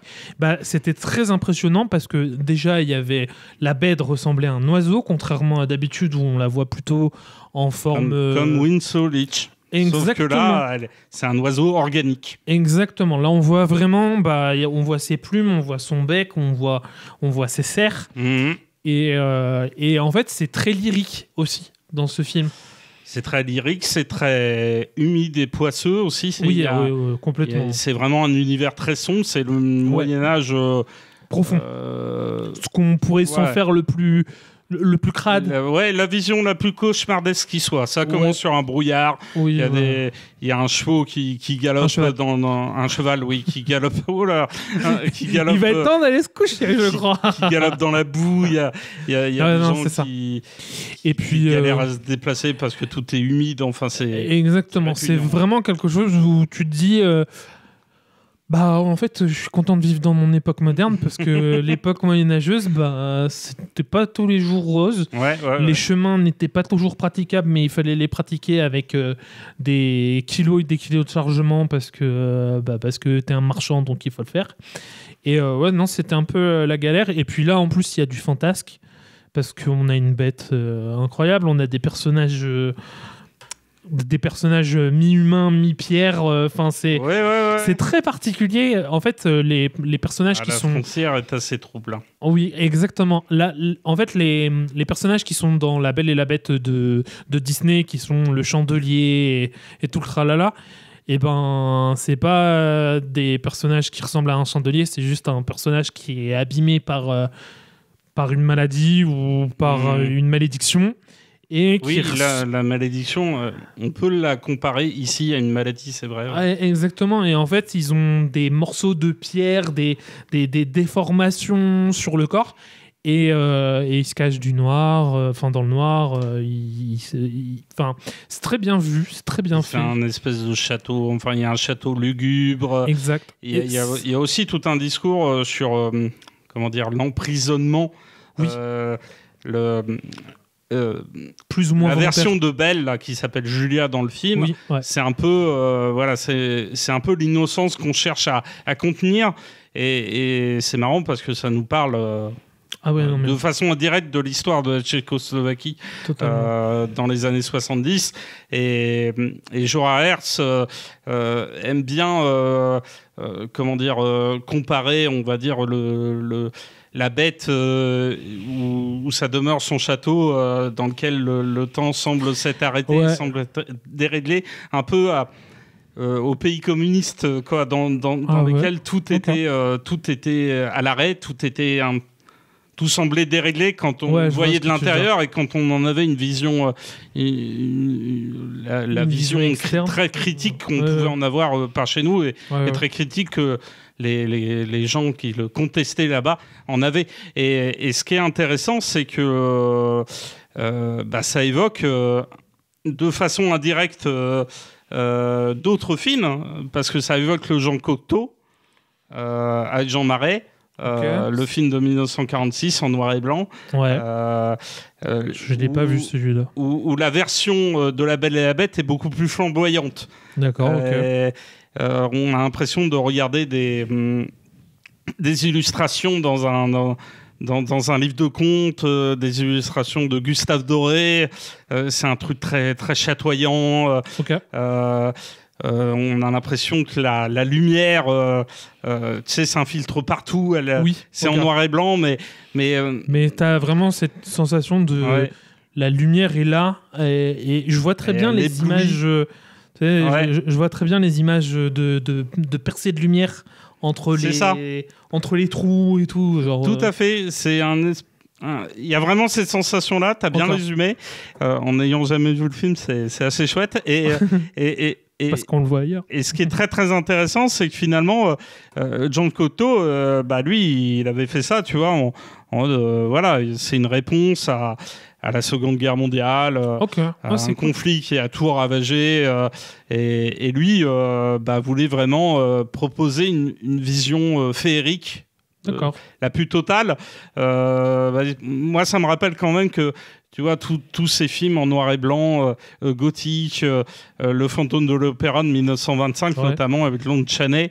Lon Chaney, qui est l'un des grands acteurs qui a inventé, popularisé l'utilisation du maquillage. Et le gars a transformé complètement son visage. Et là, il a fait un visage pour le fantôme qui est absolument de l'époque, quoi. Terrifiant, quoi. Horrifiant, pathétique. C'est vraiment une vision très très particulière. Et en plus, le film est vraiment l'adaptation, on va dire, la plus fidèle, parce qu'après, il y a pas mal d'adaptations, et en fonction du pays où les films ont été produits, se permettent, tu vois, de déplacer l'histoire à Londres, par exemple, pour les Anglais. D'accord, ok. Ouais, c'est sympa, ça. Mais moi, je trouve qu'on peut faire aussi un lien avec le Candyman de Bernard Ross. Candyman. Avec la musique de Phil Glass. Ça fait déjà 2 fois. Dans laquelle on a ce personnage de croque-mitaine qui terrorise une population de défavorisés. Et il y a une jeune femme qui fait partie d'une classe assez aisée, qui est chercheuse à l'université, qui a envie de faire des recherches en fait, sur les légendes urbaines. Et qui entend parler de la part d'une dame de ménage. C'est Sarah, je crois, le nom de l'actrice. Oui, je crois que c'est ça le personnage principal. C'est Sarah ou Anna, je crois. Ouais, il y a quelque chose comme ça. Enfin bref. Et ce qui est intéressant, c'est que la légende lui vient par voie orale d'une dame de ménage, et elle prend ça de haut. Elle se dit non, c'est pas vrai, ça n'existe pas. Les fantômes n'existent pas, les esprits n'existent pas. Et au fur et à mesure où elle va enquêter sur ce personnage, elle va rentrer de plus en plus à l'intérieur de l'histoire, à l'intérieur de cette population défavorisée et des lieux dans lesquels ces gens habitent. Exactement. Et ce qui est très intéressant, c'est que là, le fantôme, la créature tourmentée, elle est une partie intégrée complètement. Avec sa ce bouche. décor, de cette population. C'est une population qui vit dans un ghetto, c'est des Afro-Américains, donc il y a tous les graffitis qu'on connaît de la culture hip-hop, il y a ce truc très très visuel, très très graphique. Et il y a un très beau graffiti de Candyman. Ouais, avec l'énorme bouche qui est ouverte, et il y a un trou. Et le personnage rentre dans ce trou là, donc rentre dans la bouche de ce personnage. Et s'offre entièrement pour aller découvrir en fait ce qui se cache derrière les murs, derrière les cloisons. Et c'est un film véritablement éprouvant, mais en même temps c'est un discours sur les mythes, sur ce que les mythes amènent aux personnages, sur ce que ça amène de questionnement, de remise en question. Enfin voilà, c'est un film qu'il faut regarder. Il y a une musique aussi qu'il faut regarder. D'ailleurs, écoutez la musique. En Phantom of Paradise, il faut écouter la musique. Elle est vraiment bien. Elle a été composée en grande partie par Paul Williams qui joue Swan, qui est un compositeur, musicien. Il a aussi réglé les chorégraphies. Il avait vraiment la tête du musicien du coup. Voilà. Et donc tu vois, c'est presque le second auteur du film. Je trouve ça super intéressant. Allez découvrir tout ça. Ok. Est-ce que tu as une petite recommandation ou pas ? Non, moi j'avais juste envie de dire que voilà, l'horreur, si c'était aussi vaste, c'est parce que il y a tous les styles. Oui, puis ça, en fonction de l'époque, ça prend des significations différentes.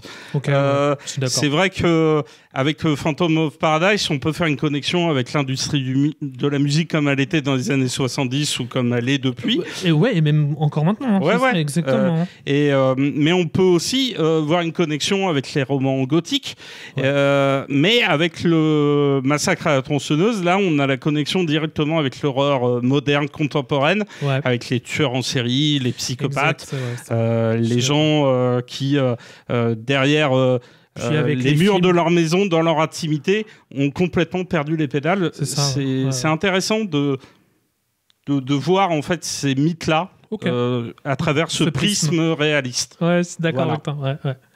Moi, je vais faire quand même une petite recommandation vite fait, si tu me le permets. Ma petite recommandation, c'est un animé, parce que j'aime beaucoup recommander en ce moment les animés. J'aurai une reco après. Ça s'appelle Death Parade. C'est un animé... C'est un animé qui est sorti il y a quelques années maintenant. Ça a été réalisé par le studio Madhouse. Et vous reconnaîtrez que pour toutes les personnes qui nous écoutent depuis un moment, vous saurez que Madhouse, j'en parle souvent. Et donc, ils ont créé un animé où, en fait, on va avoir 2 personnes qui vont se réveiller. Donc, chaque épisode, c'est 2 personnes différentes qui se réveillent dans un bar. Et dans le bar, il va y avoir le barman qui va leur proposer de faire un jeu. Et ce jeu est très souvent mortel. Voilà, j'en donne pas plus d'informations, je vous laisse très sincèrement aller regarder ça. C'est pas très long, ça dure, je crois, 13 épisodes grand max. Ça dure 20 minutes l'épisode. Donc c'est assez court, c'est un format... Pour l'instant, on attend une suite. Enfin, en vrai, il n'y aurait pas besoin de suite, mais je suis gourmand, j'en veux plus. Puis le succès étant peut-être que... voilà, donc... aussi, Mais voilà, donc je vous conseille ça. N'hésitez vraiment pas, foncez sur tout ce qu'on vous a proposé jusqu'à maintenant. Moi, j'avais juste, du coup, une reco, c'est vrai que j'avais oublié. Moi, je voulais parler du Fantôme de l'Opéra, le film de 2004 de Joel Schumacher, et du Fantôme de l'Opéra, la comédie musicale d'Andrew Lloyd Webber, sorti en 1943. Qui a été produit en tout premier en 1986 à Londres. C'est une comédie musicale anglaise et ça suit dans les grandes lignes le roman de Gaston Leroux, du Fantôme de l'Opéra. D'ailleurs, je m'étalerai pas plus, j'ai pas plus de temps, mais tout ça pour dire que ce qui est intéressant avec cette version musicale chantée, dansée, c'est le lien en fait qu'on peut faire entre la mise en scène, l'écriture, la musique, la théâtralisation, le chant, tout ça, tu vois, créer une nouvelle dimension à ce mythe. Et on vous mettra dans la description les recommandations de musique à écouter, Phantom of the Opera, Angel of Music ou Music of the Night, qui sont des des chefs-d'œuvre. Moi, je trouve ça absolument éclatant, ébouriffant. T'as envie de te dire, c'est complètement ouf, et c'est d'autant plus ouf que il y a quand même aucun film, Le Fantôme de l'Opéra, qui est français. Voilà. On finit sur ça, du coup. C'est incroyable, c'est dingue. Bah ouais. Mais allez voir tout ça, franchement, ça va vous... Tout sera en descriptif. Ça va vous mettre la pêche. Foncez, vous allez kiffer. Ça va vous prendre un peu de temps, c'est vrai, mais vous allez vraiment kiffer. Voilà. Exactement. Bon, et on a un indice pour la prochaine fois ? Je pense qu'on donnera, comme la dernière fois, sur Instagram. D'accord. Donc, pour toutes les personnes qui veulent nous suivre, suivez-nous sur Instagram, sur Facebook aussi, parce que on a aussi une page Facebook. Suivez aussi ZGen, parce que ils nous permettent très souvent de nous follow. Enfin, ils nous follow, et en plus, ils communiquent sur nous. La communication qu'on la fait pas, eux la font. Voilà, c'est exactement. Donc, on en fait des bisous. N'hésitez vraiment pas. Et puis, merci à vous de nous avoir suivis. Merci à tous les personnes qui nous suivent en podcast. À la prochaine. Merci à tous. À la prochaine. Bisous. Bisous.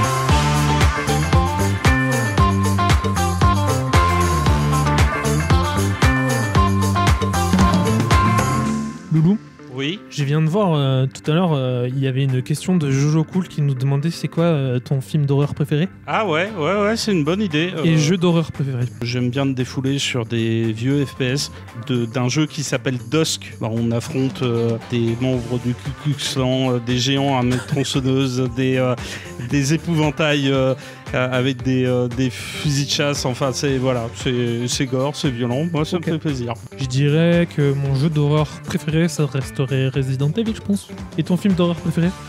Ça sera Halloween. C'est vraiment la quintessence du...